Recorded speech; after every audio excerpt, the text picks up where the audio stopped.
এবার আমরা গ্যাস অণুর গতিবেগ নিয়ে একটু বিস্তারিত আলোচনা করব। এই গ্যাস অণুর গতিবেগ আমরা যদি গ্যাসের এর আগের গতিতত্ত্ব থেকে গতিতত্ত্বের সূত্রটি দেখি, তাহলে সেখান থেকে আমরা যে সমীকরণটি পাই সেটি আমরা ইতিমধ্যে বেশ কয়েকবার দেখেছি। পিভি সমান 1/3 mn সি স্কোয়ার। এখন এই সমীকরণের প্রত্যেকটি রাশির মান আমরা জানি, আমরা বেশ কয়েকবার আলোচনা করেছি। পি হচ্ছে চাপ, ভি আয়তন, এটা প্রতিটি অণুর ভর, মোট অণুর সংখ্যা এবং গ্যাসের অণুগুলোর বেগ, গড় বেগ। এই গড় একটি বিশেষ ধরনের গড় আমরা দেখেছি, বর্গমূল গড় বর্গ বেগ বা রুট মিন স্কোয়ার আমরা আরএমএস বেগ দিয়ে প্রকাশ করতে পারি। তো এখন আমরা এখান থেকে খুব সহজেই যে কোনো গ্যাসের গড় গতি বা গতিবেগ পাচ্ছি। পদার্থবিজ্ঞানে আমরা বেগকে সাধারণত ভি দিয়ে প্রকাশ করি, কিন্তু এখানে গ্যাস অণুর ক্ষেত্রে আমরা এই গ্যাসের প্রতিটি অণুর বেগকে আমরা সি দিয়ে প্রকাশ করে থাকি। তাহলে আমি এটাকে একটু পক্ষান্তর করে লিখতে পারি, সি স্কোয়ার সমান 3 পিভি বাই এম এন।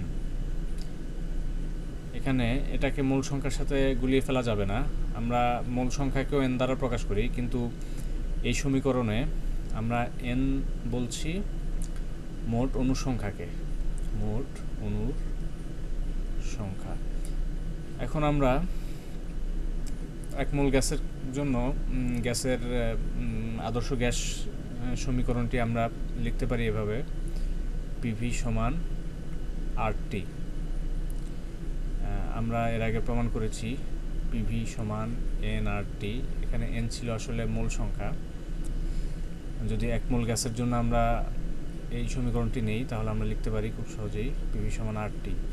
এই পিভি এর মান আমি যদি এখানে বসিয়ে দেই, তাহলে আমি পেয়ে যাচ্ছি সি স্কোয়ার সমান 3RT বাই এম এন। এখন এই এম হচ্ছে একটি অণুর ভর আর এন হচ্ছে মোট অণুর সংখ্যা। তাহলে আমি গ্যাসের মোট ভর পাই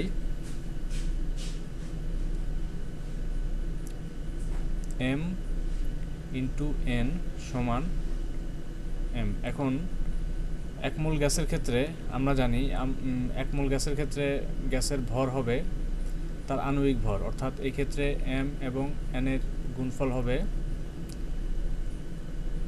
আণবিক ভর। যেহেতু আমরা এক মোল গ্যাসের জন্য এই সূত্রটি হিসাব করছি, আমরা নিচে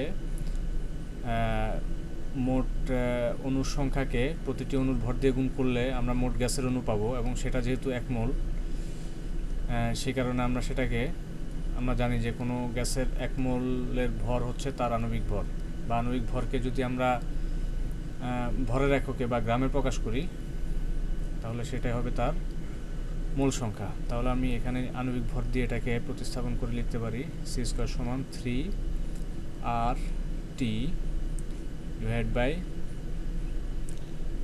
এম, কিংবা সি সমান root over of 3RT by M. তাহলে এই সমীকরণের ডান পাশের রাশিগুলোর মান যদি আমাদের জানা থাকে, তাহলে আমরা খুব সহজেই যে কোনো গ্যাসের বেগ বের করতে পারবো। অণুসমূহের বেগ বের করতে পারবো, গড় বেগ। তো এখানে আমাদের আমরা যখন বেগ বের করব, আমাদের একক সম্বন্ধে খুব সতর্ক থাকতে হবে। আমাদের এখানে আমরা জানি আণবিক ভরকে আমরা সাধারণত গ্রামে প্রকাশ করে থাকি, যেমন হাইড্রোজেন আণবিক ভর 2.016 কিংবা অক্সিজেন আণবিক ভর 32 গ্রাম। এখন আমরা যখন এটাকে এসআই এককে বেগ বের করব, এসআই এককে আমরা জানি যে বেগের একক হচ্ছে মিটার পার সেকেন্ড। তো আমরা যদি মিটার পার সেকেন্ড এককে বেগের মান বের করতে চাই, তাহলে এটাকে আমাদের এসআই এককেই প্রকাশ করতে হবে, এবং সেক্ষেত্রে আমাদের কেজি এককে প্রকাশ করতে হবে। তাহলে আমি যদি গ্রামকে কেজিতে প্রকাশ করতে চাই, খুব সহজেই আমি সেটা করতে পারি 2.016 ইন্টু 10⁻³ কেজি। এভাবে আমাদের আণবিক ভরগুলোকে কেজিতে বা কিলোগ্রামে হিসাব করে আমাদের এই সূত্রে প্রয়োগ করতে হবে আমরা যদি এসআই এককে গ্যাসের অণুর গড় গতি বের করতে চাই। আমাদের গাণিতিক সমস্যার সমাধান করার সময় আমাদের এই তথ্যগুলো ব্যাপারে সতর্ক থাকতে হবে। তো আমরা এই অধ্যায় যখন শেষ করব তারপরে আমরা গাণিতিক সমস্যার সমাধান করব, তখন আমরা বিভিন্ন রকমের গাণিতিক সমস্যা সংশ্লিষ্ট সমস্যাগুলো নিয়ে বিস্তারিত আলোচনা করব। এখন আমি যাই গ্যাস অণুসমূহের গতিবেগ সংক্রান্ত কিছু আলোচনায়। এর আগে আমরা দেখেছিলাম যে গ্যাস অণুগুলো যখন একটি পাত্রে থাকে একটি নির্দিষ্ট তাপমাত্রায় তাদের একটি নির্দিষ্ট গতিশক্তি থাকে। এই গতিশক্তির ফলে গ্যাস অণুগুলো গ্যাস চেম্বারের ভিতরে ছোটাছুটি করতে থাকে এবং ছোটাছুটির দিক কোনো নির্দিষ্ট দিক হয় না, যার ফলে বিভিন্ন অণু পরস্পরের সাথে সংঘর্ষে লিপ্ত হয়। এখন দুটি কণা যখন সংঘর্ষে লিপ্ত হয় তখন তাদের গতিপথ পরিবর্তিত হয়ে যাবে। তো যেহেতু গতিপথ পরিবর্তিত হলে তারা বিভিন্ন সময়ে পরিবর্তিত গতিপথে তারা আবার সংঘর্ষে লিপ্ত হবে, এভাবে বারবার সংঘর্ষে লিপ্ত হতে থাকবে। এক সময় হয়তো গ্যাসের চেম্বারের দেয়ালের সাথেও তাদের ধাক্কা লাগবে। ধাক্কা লাগলে তারা সেখান থেকে আবার বিপরীত দিকে বা স্থিতিস্থাপকভাবে ফেরত চলে আসবে এবং বিভিন্নভাবে ক্রমাগত ধাক্কার ফলে একটি অণু চলতে থাকবে। এখন আমি একটি অণুর গতিপথ, এর আগেও আমরা দেখেছি, একটি অণুর গতিপথ যদি আমি চিন্তা করি তাহলে সেটা খুবই বিক্ষিপ্ত হবে। যেমন এই অণুটি এখানে গিয়ে সংঘর্ষে লিপ্ত হয়ে তার গতিপথ চেঞ্জ হয়ে এখানে যেতে পারে, এখানে গেল, এখান থেকে এখানে যেতে পারে, এখান থেকে এখানে যেতে পারে, এখান থেকে এখানে যেতে পারে, এখান থেকে এখানে যেতে পারে। এগুলো সরলরৈখিক হবে সবগুলো গতিপথ। তো বিভিন্ন দিকে সে ছোটাছুটি করবে, এভাবে এভাবে এভাবে। এখন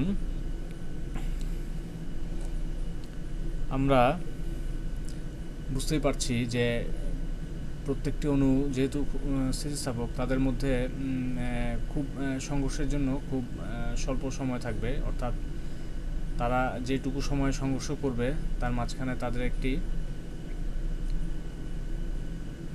পথ থাকবে যে পথে তাদের কোনো সংঘর্ষ হবে না। অর্থাৎ এই অণুটি যখন এখানে একটি সংঘর্ষে লিপ্ত হয়ে পরের অণুর সাথে সংঘর্ষে লিপ্ত হলো, তার মাঝখানে একটি নির্দিষ্ট পথ সে পাড়ি দিচ্ছে, যেই পথে সে আর কোনো অণুর সাথে সংঘর্ষে লিপ্ত হচ্ছে না। এই পথটুকুকে আমরা মুক্ত পথ বলি এবং গড়ে প্রতিটি অণুর গড় আমরা যদি এই পথের গড় হিসেব করি তাহলে সেটাকে আমরা বলতে পারি গড় মুক্ত পথ। অর্থাৎ একটি অণু দুটি সংঘর্ষের মাঝখানে বিভিন্ন রকমের বিরতি থাকবে। যেমন এখানে প্রথমে খুব দ্রুত একটি সংঘর্ষ হলো, তারপরে বেশ কিছুক্ষণ সংঘর্ষ না করেই সে একদিকে ছুটে গেল। এখন আমি এই মুক্ত পথগুলো, প্রত্যেকটির মুক্ত পথের গড় নিয়ে আমি গড় মুক্ত পথ হিসাব করতে পারি। গ্যাসের গতিতত্ত্বের স্বীকার্য থেকে এর আগে আমরা বিভিন্নভাবে দেখিয়েছি যে পিভি সমান 1/3 mc²। এখানে সি আমরা দেখাচ্ছি অণুসমূহের বর্গমূল গড় বর্গ বেগ। অর্থাৎ এখানে অণুর একটি গ্যাস চেম্বারে যে অণুগুলো আছে সেই অণুগুলোর একটি গড় বেগ ব্যবহার করা হয়েছে। যেহেতু গড় বেগ ব্যবহার করা হয়েছে তার মানে বুঝতে পারছি যে একটি গ্যাস চেম্বারে অণুগুলোর গতিবেগ এক থাকে না। যেহেতু একটি গ্যাস চেম্বারে অণুগুলো বিভিন্ন বেগে থাকে, সে কারণে আমরা যখন গ্যাসের গতিতত্ত্বের সমীকরণটি লিখি তখন সেই অণুগুলোর বেগের গড় বেগ হিসেব করে আমাদেরকে সমীকরণে প্রয়োগ করতে হয়। ফলে আমরা বুঝতে পারছি যে একটি গ্যাস চেম্বারে অণুগুলোর গতিবেগ বিভিন্ন হতে পারে। এখন আমি ধরে নেই যে একটি গ্যাস চেম্বারের অণুগুলোর গড় গতিবেগ বা বর্গমূল গড় বর্গবেগ 100 মিটার পার সেকেন্ড। এখন গড়বেগ যদিও 100 মিটার পার সেকেন্ড, কিন্তু এখন অণুগুলোর মধ্যে আসলে বেগের পার্থক্য কতটা থাকে, সেটা কি সবগুলো অণুর কি বেগ 100 কাছাকাছি থাকে? যেমন আমি দেখলাম যে কিছু অণুর গতিবেগ হয়তো 100 মিটার পার সেকেন্ড, যেটা গড়বেগের সমান। আবার কিছু অণু থাকতে পারে 80 মিটার পার সেকেন্ড, আবার কিছু অণু থাকতে পারে 110 মিটার পার সেকেন্ড। সব গড় করলে হয়তো 100 মিটার পার সেকেন্ড হয়। কিন্তু প্রকৃতপক্ষে এই কম গতিসম্পন্ন, অর্থাৎ গড়ের চেয়ে কম গতিসম্পন্ন অণু কত কম হতে পারে? সেটা কি 0 হতে পারে? কিংবা সেটা কি বেশি হলে সেটা কি গড় বেগের চেয়ে 100 গুণ বেশি হয়ে যেতে পারে? এই ধরনের চিন্তা থেকে বিজ্ঞানী জেসি ম্যাক্সওয়েল তার সম্ভাবনা তত্ত্বের ভিত্তিতে কিছু প্রস্তাবনা রাখেন। এই প্রস্তাবনাগুলোকে ম্যাক্সওয়েলের সম্ভাবনা তত্ত্বের সমীকরণ থেকে পাওয়া যায়, এবং তিনি দেখান যে গ্যাস অণুসমূহের গতিবেগ খুব কম থেকে খুব বেশি হতে পারে, কিন্তু খুব কম গতিবেগ বিশিষ্ট অণুর সংখ্যা অনেক কম থাকবে, আবার খুব বেশি গতিবেগ সম্পন্ন অণুর পরিমাণও কম থাকবে। এটা বোঝার জন্য আমরা শুরুতে একটি উদাহরণ দেখতে পারি। আমরা প্রথমে একটি স্থূল উদাহরণ দিয়ে আমরা একটি বন্টনের গ্রাফ বোঝার চেষ্টা করব। এরপরে আমরা গ্যাসের অণুর বিতরণ আমরা ব্যাখ্যা করার চেষ্টা করব। তো শুরুতে উদাহরণ হিসেবে আমি ধরে নিই একটি কলেজের একাদশ শ্রেণীতে 50 জন ছাত্রছাত্রী আছে, এবং এদের মধ্যে রসায়নে 100 নম্বরের একটি পরীক্ষা অনুষ্ঠিত হলো। এখন আমি দেখব যে এই রসায়নের এই 100 নম্বরের পরীক্ষায় ছাত্রছাত্রীরা যে নম্বর পায় বা পেয়েছে তাদের বন্টন কিভাবে হয়। এখন আমি বন্টনের সুবিধার্থে আমি এই 100 নম্বরকে 0 থেকে 100 পর্যন্ত কয়েকটি ক্যাটাগরিতে ভাগ করব। যেমন আমি 0 থেকে, এদিকে আমি যদি নম্বর দিয়ে সূচিত করি, এদিকে হচ্ছে নম্বর আর এদিকে হচ্ছে ছাত্র ছাত্রীর সংখ্যা। এই পর্যন্ত ধরলাম 10, তাহলে এই পর্যন্ত হবে 20, এই পর্যন্ত হবে 25। এখন আমি নম্বরগুলোকে আমি 0 থেকে 100 নম্বরকে আমি এটাকে আমরা বিভিন্ন ক্যাটাগরিতে ফেলার জন্য আমরা বিভিন্ন ভাগে ভাগ করতে পারি। যেমন 0 থেকে 20 পর্যন্ত কয়জন পেয়েছে সেটা দেখব, 20 থেকে 40 নম্বর কতজন ছাত্রছাত্রী পেয়েছে সেটা দেখব, 40 থেকে 60 কতজন পেয়েছে সেটা দেখব, 60 থেকে 70 কতজন পেয়েছে, 60 থেকে 80 কতজন পেয়েছে দেখব, এবং 80 থেকে 100 যারা পেয়েছে সেটা দেখব। আমাদের এই পর্যন্ত হবে হচ্ছে মোট নম্বর। তাহলে আমরা একটি ক্লাসে আমি যদি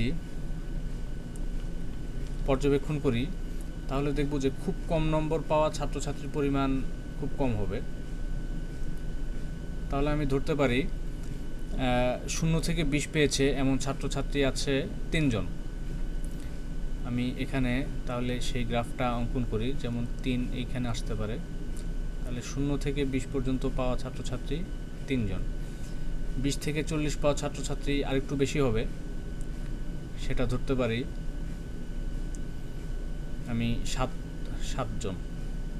এখানে 3, 7, 40 থেকে 60 আমি ধরতে পারি একটি কলেজে মাঝারি মানের ছাত্র ছাত্রীর পরিমাণ বেশি। সেই ক্ষেত্রে ধরা যায় যে 40 থেকে 60-এর মধ্যে পাওয়া ছাত্রছাত্রী 22 জন। তাহলে এইখানে ছাত্রছাত্রী অনেক বেশি হয়ে যাবে, 22 40 থেকে 60-এর মধ্যে। তাহলে আমি এরকম একটি বার পাবো। এরপর 60 থেকে 80ও মোটামুটি অনেক ছাত্রছাত্রী পেয়েছে, তবে সেটা 40 থেকে 60 পাওয়া ছাত্রছাত্রীর চেয়ে কিছুটা কম। সেটা আমরা ধরে নেই 15 জন এই পর্যন্ত যদি আসে তাহলে এখানে আসবে।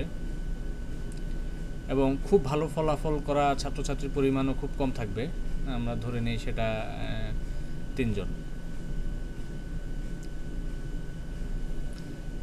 এখন আমি যদি এটাকে আরও ছোট ভাগে ভাগ করি, যেমন 0 থেকে 10 পর্যন্ত, 10 থেকে 20, 20 থেকে 30, 30 থেকে 40, তাহলে আমি আরও স্মুথলি এই সেগমেন্টগুলো করতে পারবো। সেক্ষেত্রে এমন হতে পারে আরও সূক্ষ্মভাবে আমি বের করতে পারবো।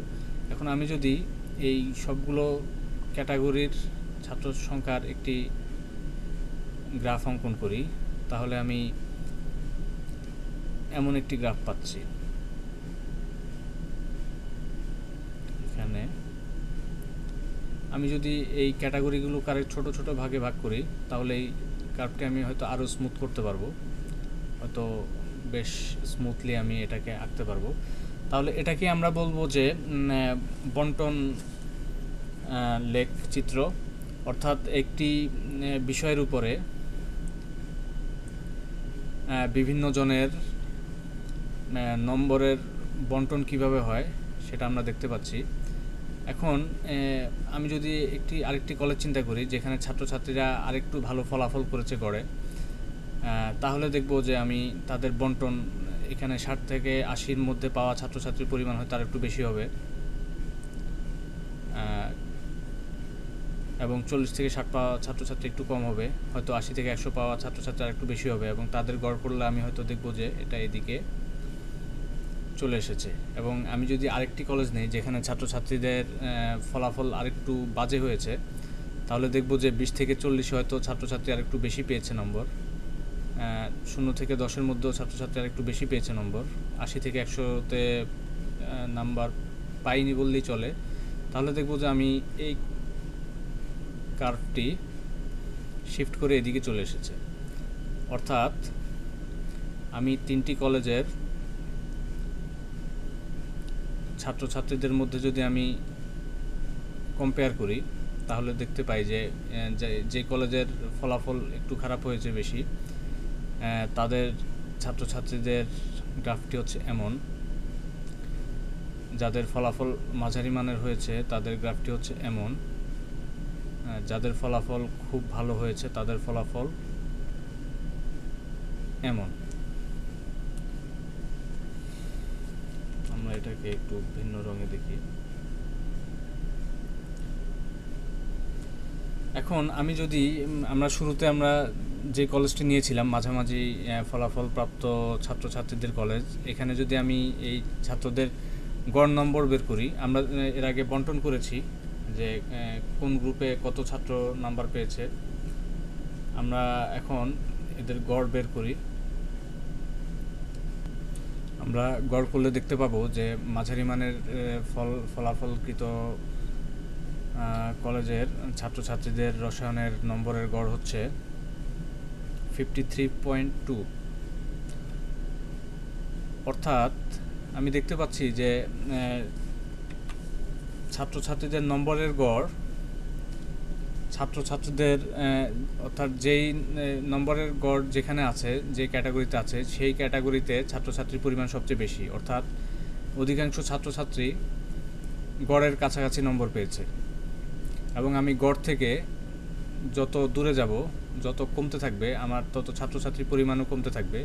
আমি যদি গড় থেকে নম্বরের পরিমাণ বাড়াই, তাহলে দেখব যে গড়ের চেয়ে খুব বেশি পাওয়া ছাত্রছাত্রীও কম, আবার গড়ের চেয়ে খুব কম পাওয়া ছাত্রছাত্রীও কম। তো আমাদের এই একটি গ্যাস চেম্বারের যে অণুগুলো থাকে, সেই অণুগুলোর ক্ষেত্রেও এই একই কথা প্রযোজ্য। এই অণুগুলোর যে গড় গতিশক্তি থাকে, তার চেয়ে খুব কম গতিশক্তি সম্পন্ন অণুর পরিমাণও কম থাকে, এবং খুব বেশি গতিসম্পন্ন অণুর সমূহের পরিমাণও কম থাকে। এখন আমরা এই একই ধারণা আমি একটি চেম্বারে অবস্থিত গ্যাস অণুসমূহের ক্ষেত্রে কাজে লাগাতে পারি। আমি ধরে নেই একটি গ্যাস চেম্বারে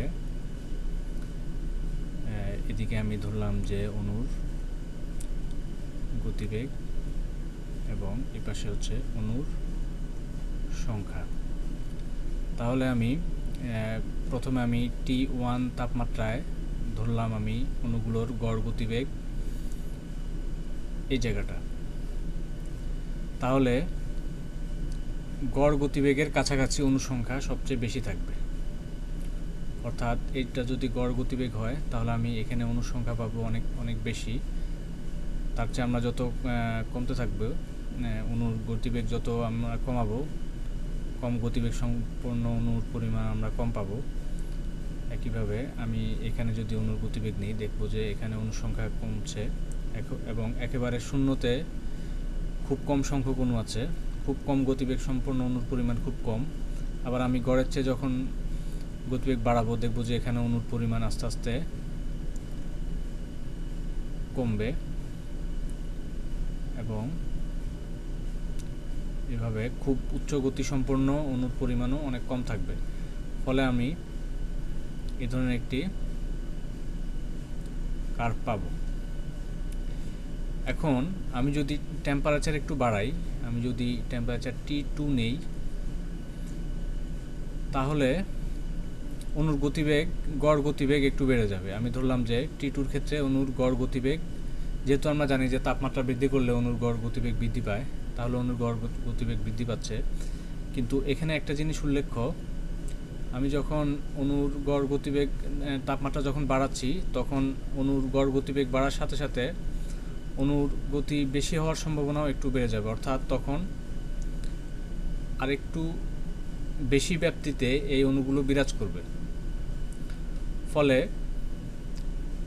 আমি গড় গতির আশেপাশের অণুগুলো আরেকটু বেশি গতিবেগের মধ্যে বণ্টন হবে। ফলে আমি একটি নির্দিষ্ট ক্ষেত্রে অণু সংখ্যা আগের চেয়ে একটু কম পাবো, কারণ এখানে অণুগুলোর বণ্টন একটু বৃদ্ধি পেয়েছে। ফলে একটি নির্দিষ্ট জায়গায় অণুর পরিমাণ কমতে থাকবে। ফলে আমি যদি শূন্য থেকে দেখি, তাহলে দেখব যে গড়ের কাছাকাছি অণু সংখ্যা এখনও সবচেয়ে বেশি, কিন্তু আগের চেয়ে আগে গড়ের কাছাকাছি যেমন অণু আরও বেশি ছিল, এখন গড়ের কাছাকাছি অণু একটু কম, কারণ এই অণুগুলোর আরও বেশি রকমের বেগ হওয়ার সম্ভাবনা বেড়েছে।